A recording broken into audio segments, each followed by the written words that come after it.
Hey guys, Random Razor here, and today we take a look at the Hyperdrive USB Type-C hub. So of course, without further ado, let's slice this open, test it out, and give you guys my quick in-depth review.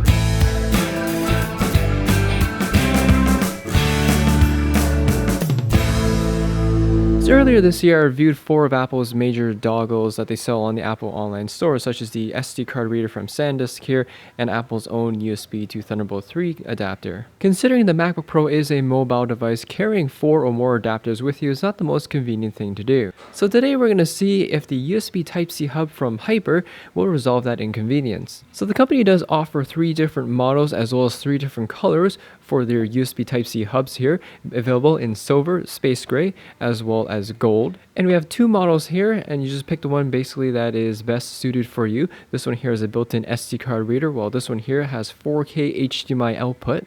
So let's pop these open. They're just contained in your traditional cardboard packaging from Hyper. Sliding this out, you have their first hub here, and then popping the second one open, you have another USB Type-C hub that they also offer as well. So take a closer look at both these docks here. They're a little bit different. The first one that we have here uses an extension cable to plug into one of your Thunderbolt 3 connectors, whereas this one here is a little bit more simplified. You just plug the whole thing into the port on the side of your MacBook. I will say I prefer the cable option a little bit more just because you have more wiggle room to plug stuff in here as it's separate from your computer, but you really can't go wrong either way. So take a look at the first one here. Again, we have the extension cable to plug into your MacBook. We also have a powered USB-C port here, so you can charge your MacBook off this in addition to using USB-C devices. We have 2 USB 3 ports for USB 3, as well as a LED indicator light here to indicate that you have something plugged in, and a HDMI port on the end here, which does support 4K output. The enclosure on this is made of aluminum, which matches the MacBook really nicely, and it's space gray, just like my MacBook Pro, and of course available in 2 other different colors. Even the connector here also has an anodized aluminum finish on it as well, so it definitely is something designed to mimic the design of the MacBook and kind of make it blend in very well versus something like this you may pick up off the Apple online store. The second one that we have here is a little bit more simplified, but offers, well, I guess the same, except it features an SD card reader versus an HDMI port. But just like the first one, you have a powered USB-C port here, so you can charge your MacBook off this one as well. You have a SD card reader here, as well as a micro SD card reader, which is a nice bonus, in addition to 2 USB 3 ports. Just like the first hub, this also features an aluminum enclosure with a very nice anodized space gray finish. But anyways, let's plug this into my MacBook and test them out. Alright, so first we have the HDMI hub here, and as you guys can see, the biggest difference between this one and the other one we're about to look at is that this has an extension cable on it, which I think makes it easier to use the hub. For example, rather than trying to take my USB memory stick here and try to plug it in on the side, I can easily lift the hub here and plug this in directly. There's also a blue LED light on the side here to let you know that the hub is plugged in and powered. And as I mentioned earlier, the USB-C port here is also powered, so you can charge your MacBook via the hub. And before we move on, let's check out the HDMI port here and test it out on an actual HD TV. Alrighty, so here's a quick demonstration of the HDMI port here. I have an HDMI cable connected to my Samsung white LED HD TV here. And I do have a video playing just to demonstrate that the sound does work as well as the video quality.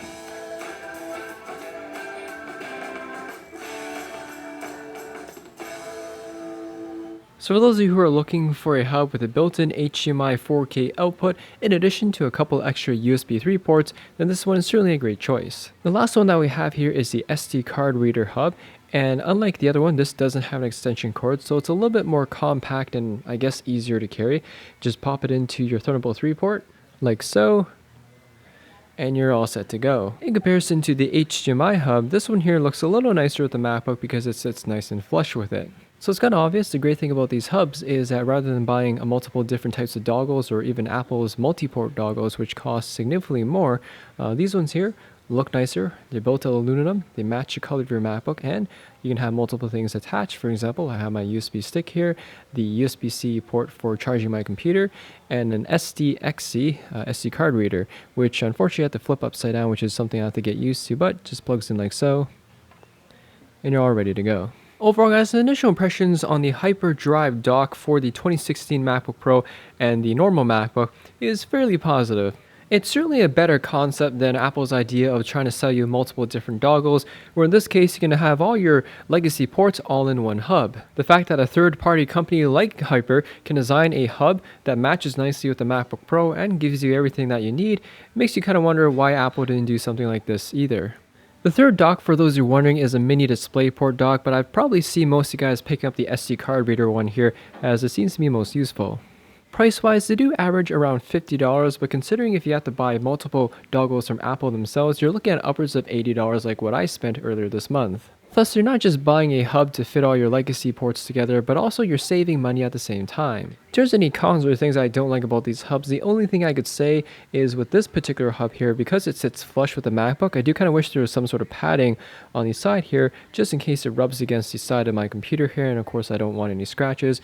In addition, if you're going to sport a case on your MacBook, because this sits flush with the MacBook, if there's a case on it, it may not work because the case will extend past the length of the actual hub here. So just keep that in mind. Hence why I kind of like these style of hubs here where there's an extension cable so stuff like that doesn't get in the way. Anyways, thanks for watching guys. Hope you all enjoyed the video. And if you guys have any questions or comments about this, ask away in the comment section there down below. Hit that like button as always helps me out. And I'll see you all in the next video.